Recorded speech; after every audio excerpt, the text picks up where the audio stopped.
আস্তে আস্তে নমস্কার নমস্কার সবাইকে নমস্কার।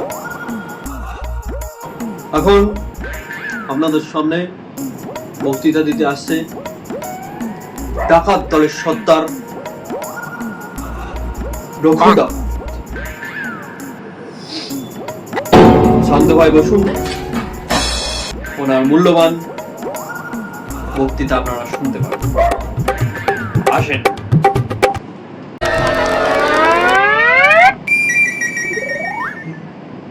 হ্যাঁ, নমস্কার। নমস্কার। ডাকাতি করে খাই আমি, তাই ধরেছি ডাকাতের বেশ।